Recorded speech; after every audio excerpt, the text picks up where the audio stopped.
So, I want to talk about relaxing and trusting that you are always exactly where you need to be on this spiritual awakening and how you cannot be anywhere different than where you are at. Everything is built on its previous stage. So you have to come to certain realizations to get the next realizations to get the next realization. So you are divinely guided and you are constantly a progression and you are always exactly where you need to be.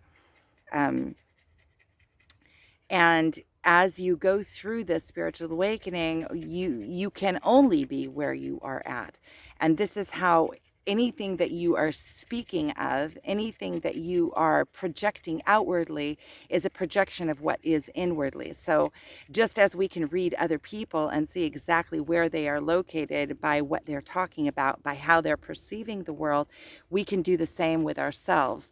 This is why keeping a journal or like me making these videos is so helpful for me, because I can go in and I can see exactly what I'm speaking about is exactly where I am.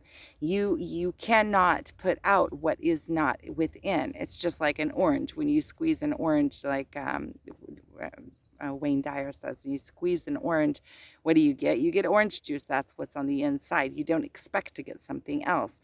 So whatever is in our insides is what is coming out. So if we need to pay in or during the spiritual awakening, or when we start paying attention to ourselves, there are always the answers in the places that we need the work.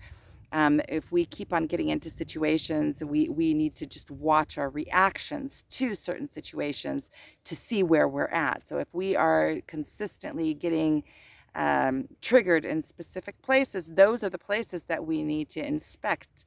You need to get out our magnifying glass and take a look in those places, relive those moments again and again and again.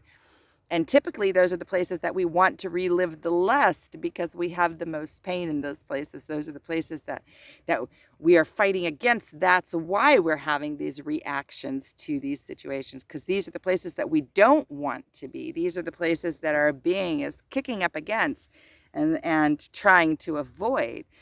And so the places that we're trying to avoid the most are the places that we need to be in the most. And so we always have a reflection of where we are on this spiritual path, or in our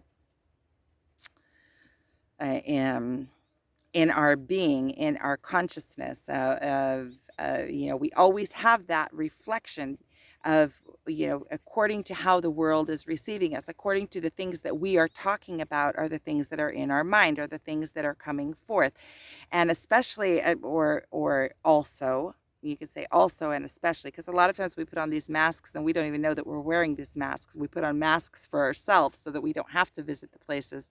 But the places that are triggered within us, the places that we're not, our reactions to situations, are the places where we are on automatic. So what we really think is coming out in those places that we are just being reactionary to. When we're in the now and something comes and it triggers us, it doesn't have to be something that is negative anyway. It could be something that is positive, that something triggers something completely inspiring and loving, or a reaction of complete awe, or a reaction of complete love or joy. Or it could be on the other side as, there's a reaction of being mad, or pushing up against, or avoidance, or all of the or fighting against, all of those reactions. That is all the outer, all of the work that we're doing is through reflection. It's reflectionary work. So all of the places that we are receiving reflections and we're putting out, receiving, putting out, whatever we're putting out is where we are, is what is within in this moment. And we are a constant progression, constantly changing.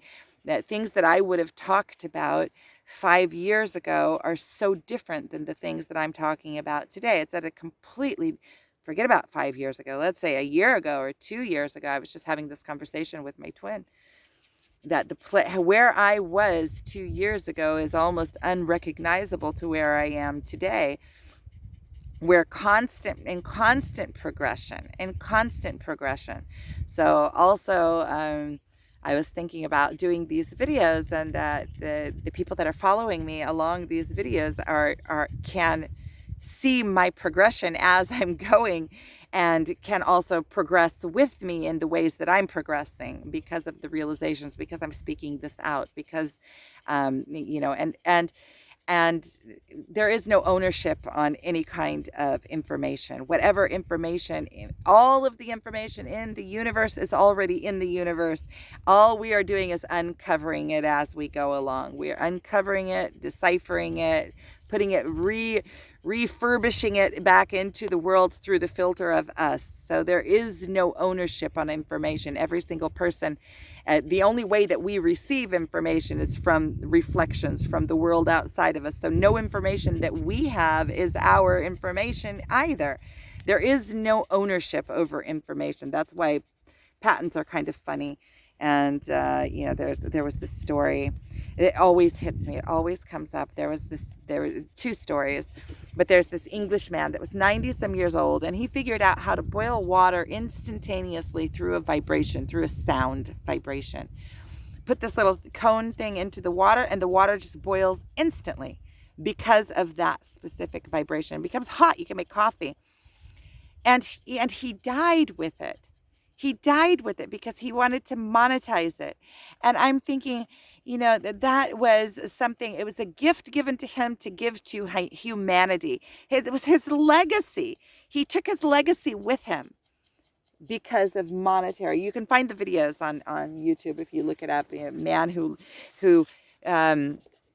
boiled water with sound, an English man. He was in his 90s. I was like, ludicrous. What also is crazy to me is how come nobody can find how to do it now? Maybe it seems like once the information is there, it seems like you'd be able to figure out how to do it. Or maybe he left this contraption, you could find what frequency it was. I don't know. But in any case, it's lost information, and that is information that, all of the information is already here. All we're doing is uncovering it. It's not ours. So anything that anybody gets from any of my videos anything that anybody gets from knowledge that I have realized, it becomes their own once they are the perceivers of it.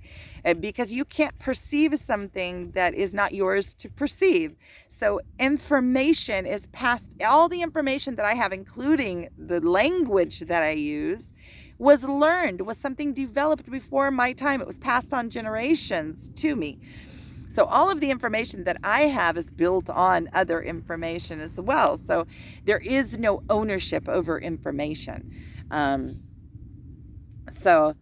Boy, this conversation evolved. So we're always exactly where we need to be, and we can only put out what is inside. And the information of the universe belongs to everybody and every being and everything in the universe.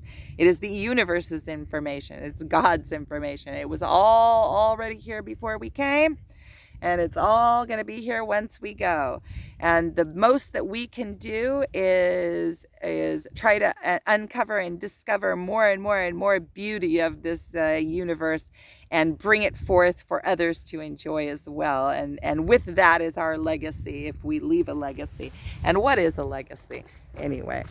So that is our gift to the rest of humanity: uncovering information, deciphering information, uncovering information that is already here and that belongs to everybody, and presenting it in a way that others can understand it and enjoy it as well. So I think I'm going to go ahead and end this here. So thank you for watching.